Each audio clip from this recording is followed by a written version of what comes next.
내년 24년이 아니라 25년 내후년이 되면요. 네. 지살이라고 해가지고 무언가 변화의 시기가 와요. 땅이 움직인다라는 뜻을 가지고 있어요. 안녕하십니까. 청주에서 서륜정사를 운영하고 있는 동재입니다. 안녕하십니까 선생님. 예, 반갑습니다. 네, 반갑습니다. 그래서 오늘 시간에는 저번 시간에 이어서 예. 선생님이 2023년 예, 24년. 2024년 예. 시간에 대박나는 데를 보아주신 저희 소띠분들 예, 예. 네, 내년 운세를 좀 알아보는 시간을 가져보도록 하겠습니다. 예, 소띠. 야, 지난 시간까지 말씀드렸던 이 돼지띠나 네. 토끼띠보다는 조금 못하지만 네. 그래도 좋습니다. 자, 소띠이신 분들 워낙 성향이 좀 내향적이고 네. 보수적이죠. 네. 그러면서 좀 우리가 보통 우직하다, 뭐 꾸준하다 이렇게 얘기를 해요. 뭐 단점이라고 얘기하면 좀 뭐라 그러나 이게 감정 표현이 좀 약한 부분이 있어요. 그러다 보니 좀 다소 무뚝뚝하기도 하고 네. 그 다음에 꾸준하게 한 길로 가는 성향이 있어요. 그러다 보니까 소띠이신 분들 자체가 뭔가 이렇게 반복적으로 꾸준하게 하는 일은 능해요.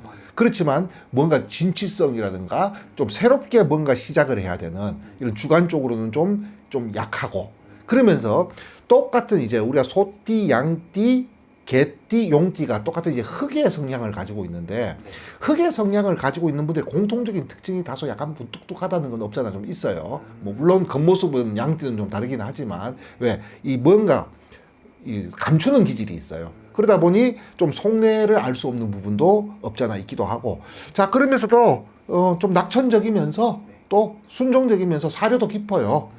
그러면서 은근히 또 현실 의식을 현실적인 부분도 없잖아 있고 그러니까 좀 뭔가 좀 느리고 우직하고 꾸준하게 가면서도 뭔가 실리를 좀 뭐라 그러나 이게 추구라기보다는 좀 챙길 줄 아는 그런 성향을 가지신 분들이 많은 게 이제 소띠의 특징입니다.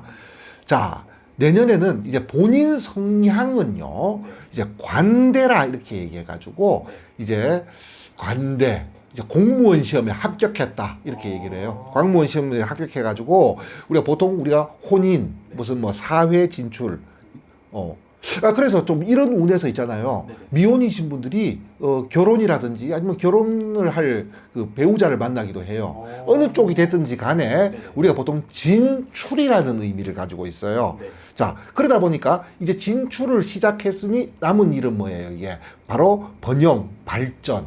그러면서도 뭔가 개척을 해야 되고. 그 다음에 이제 이 성취했잖아요. 네네. 앞으로 갈 길이 멀기는 하지만 네. 뭐 2년, 3년 공부해가지고 있잖아요. 국가고시 공부해가지고 합격해서 공무원 합격 딱 그 글자 그대로 이게 합격장을 갖다가 딱 받은 거예요, 이게. 자, 그러니까 일단은 성취를 했잖아요, 이게. 네네. 뭐 다시 뭐 시작 어쨌거나 다시 시작이라는 원점으로 돌아왔을 망정. 자, 이런 성취가 됐고. 자, 또 공무원 시험 합격하면 제일 먼저 뭐부터 할 것 같아요? 저요? 예. 저는 일단 축하부터 할 것 같은데요. 아니, 본인 입장에서 그냥 좀 소문도 내죠. 그죠. 그죠? 이게 명예라 그래요. 네. 또 하나가 저 같으면 명함 하나 팔 것 같아. 명함이요? 예. 명함 하나 팔 것 같아. 네네. 바로 이런 식으로 본인의 어떤 명예나 지위를 획득한다라는 것. 그러면서 또 방금 아까 여기저기 알리고 싶다 그랬잖아요. 네네네. 좀 뽐내고 드러내고 싶은 심리도 생겨요. 근데 또 어떻게 보면요. 이게 나쁘지 않아요. 뭐냐면 뭔가 나를 갖다 드러내고 알릴 수 있는 최적기가 될 수도 있어요. 그러면서 이제 자존심도 좀 올라가죠, 이게. 그래서 어쨌건 간에 뭐 아직 약간 미숙하다는 그거는 없잖아. 좀 있기는 하지만 있잖아요. 우리가 바로 무언가 진출, 시작, 어디로 가는 발전과 번영으로 가는 시작점이다. 이렇게 얘기해가지고 굉장히 뭐라 그러나 이게 본인은 발전성을 갖다 내포하고 있는 기운을 갖게 돼요, 이게. 그래서 우리가 이제 명리 용어에서 이제 왕상휴수사 이런 말을 써요. 왕이라는 말은 뭐냐면 내 기운이 가장 왕성해진다 이런 뜻을 가지고 있어요. 이게 어느 정도 바로 그 이 왕이라고 하는 기운에 들어와 있는 거예요, 이게. 자, 그런데 천살이라고 하는 환경에 들어와 있어요. 천살요. 네. 자, 글자는 뭐 좀 무시무시해. 뭐냐면 하늘에 빌 수밖에 없다. 뭐 할 수 있는 게 아무것도 없다. 이런 뜻을 가지고 있어요, 이게. 자, 이런 어떤 특징적인 기운을 떠나가지고 우리가 바이오리듬이라고 하는 거에 12년의 바이오리듬이 있으면요. 자, 이분들, 소띠이신 분들 상당히 많은 분들이 올해까지 고생을 좀 하셨을 거예요. 근데 하셨을까? 왜 이제 이 생각이 갑자기 왜 드냐 하면 있잖아요. 네. 우리가 전에 언제 한번 말씀을 드린 적이 있었는데 운이 좋다, 길운이다 그러면 뭔가 잘 풀리고 흉운이다 그러면 뭔가 안 풀릴 걸로 생각을 하는데 뭐 어떻게 보면 맞는 말이기는 하지만 이제 교과서적으로 얘기하면 길운에서는 능동적이고 공격적으로 움직이는 것이 유리하다. 흉운에서는 뭔가 수동적이고 방어적이고 보수적으로 움직이는 것이 유리하다 이런 뜻을 가지고 있어요. 이게 흉운에서는 설치지 말고 네. 길운에서는 또 가만히 있지 말라 이런 뜻을 가지고 있어요. 소띠신 분들 원래 성향 자체가 있잖아요. 뭔가 안정적이고 보수적이고 현실적인 분들이거든요. 그래서 소띠신 분들이요, 이 운을 잘 안 타요.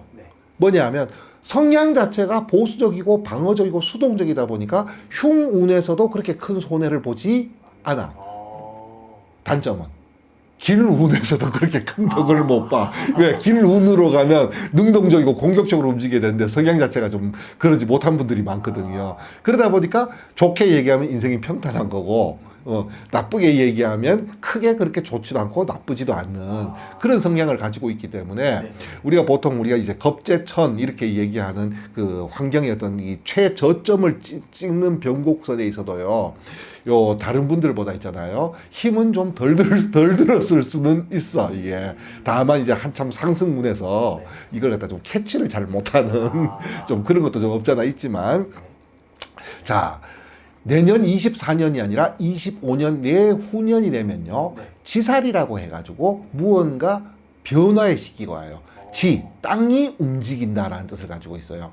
땅이라고 얘기하는 것은 내 삶의 터전이잖아요. 그죠? 그러다 보니까 가장 대표적인 삶의 터전인 직업이라든가 주거의 변화가 오기 시작을 합니다. 그러면 내년 2023년 갑진년은 바로 이 직주 이동의 바로 그 직전에 해거든요. 자, 그러다 보니까 이제 좋은 쪽으로 얘기하면 최저점을 갖다가 이제 찍고 다시 상승하는 시기가 된다. 그러나 아직은 땅속이거든요. 아직은 땅속이거든.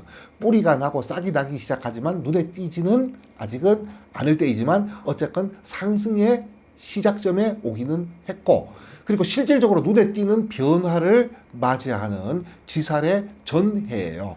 자, 그러다 보니까 무언가 준비하고 계획하는 시기예요, 사실은. 내년은 이제 내년에 무언가 준비하고 계획을 했다가 있잖아요. 내후년이 되면 요 땅 하고 이제 시작을 해야 되는 거예요, 이게. 자, 그러면서 천살 그러면 아까 시작할 때 좀 하늘에 빌 수밖에 없는 이런 말을 썼잖아요. 요 말을 갖다 거꾸로 이해를 하면요, 하늘에 빌면 뭐가 될 수도 있다, 이런 뜻을 가지고 있거든요. 근데 이제 하늘에 빈다라고 얘기하니까 너무 허황된데, 이걸 현실적으로 얘기하면 있잖아요, 윗사람을 잘 공경하면 이런 뜻이 될 수가 있어요. 윗사람이라고 얘기하는 것은 연장자, 나보다 나이가 많거나 지위가 높거나 나보다 선배거나 이런 사람을 갖다가 그냥 공경한다라는 말은 뭐냐니까, 목적성을 두지 말고 그냥 나보다 뭐라 그러나 이게 경험의 선배니까 잘 공경하고 대우해주면 있잖아요, 반드시 거기에서 어떤 이득이 있어요. 그러니까 약간 충돌하는 부분이 있어. 이 뭐랄까 내면의 기운은 이제 약관 20살에 있잖아요, 그죠? 막 스타트하는, 그러니까 우리가 천지분간 못한다 이런 말을 쓸 정도로 있잖아요. 에너지가 넘치지만 환경은 뭐예요? 준비하고 계획하고. 이 에너지를 어디에다 써야 된다? 준비하고 계획하고. 그리고 처신은 나보다 연장자, 선배를 잘 공경하고 대우해주면 여기에서 반드시 어떤 도움이 오기 시작한다, 이렇게 얘기해요. 내년부터 이제 발전과 번영의 시작점이라고 해가지고 굉장히 좋은 운이다라고 말씀을 드렸지만, 본인은 심리적으로 약간 답답할 수는 있을 수는 있어요. 그렇지만 어떻게 보면 내후년 2025년이라고 하는 바로 이 변화, 직주의 변화, 변동의 시기에 철두철미하게 대비하고 준비해야 돼요. 변화의 시기가 오면요, 변화할 수밖에 없어요. 근데 내가 방향을 정해 놓고 계획을 짜놓고 준비를 해놓고 그 시기에 내가 준비하고 계획했던 방향으로 변화를 추구해버리면요, 스타트가 빠르잖아요. 단거리에서는요, 빨리 시작하는 사람이 무조건 1등하게 돼 있어요, 이게. 근데 가만히 준비 안 하고 넋놓고 있다가 어떻게든지 변하게 돼 있는데 환경에 의해 가지고 강제적으로 변화를 당해버리면 있잖아요. 내가 뒤쫓아가는 형국이 돼버리거든. 한 발 늦게 가는 거잖아요, 이게. 그죠. 그렇기 때문에 내년에는 이 20살에 넘치는 에너지 열정을 갖다가 있잖아요. 준비하고 계획하고 어른 공경을 하는데 잘 사용하신다면 있잖아요. 내후년부터 이제 발전, 번영 시작점이 될 수 있을 거예요. 그럼 내년은 자신을 좀 갈고 닦는 그런 한 해라고 볼 수도 있겠네요. 그렇죠. 그러니까 넘치는 에너지를 네. 본인을 갈고 닦고 준비하는데 쓴다는 거죠. 그러니까 뭐라 그랬다, 발톱을 감춘 호랑이. 그러니까 호랑이가 발톱을 감추고 고양이 행세를 좀 할 필요가 있다는 거예요. 고양이가 애교 부리잖아. 네네. 예. 사실은 호랑이가 애교 부릴 동물은 아니지만 그래도 발톱을 감추고 고양이 행세를 좀 해주는 게 좋다, 이렇게 말씀을 드릴 수가 있어요. 알겠습니다. 예. 오늘 이렇게 말씀해 주신 건 이제 띠만 보고 전체적으로 봐주신 거니까 예. 자세하고 정확하게 알고 싶은 분들은 이제 만나 뵙고 예. 상담 통해서 만나보시면 또 좋을 것 같네요, 선생님. 예, 그렇습니다. 감사합니다. 예, 감사합니다.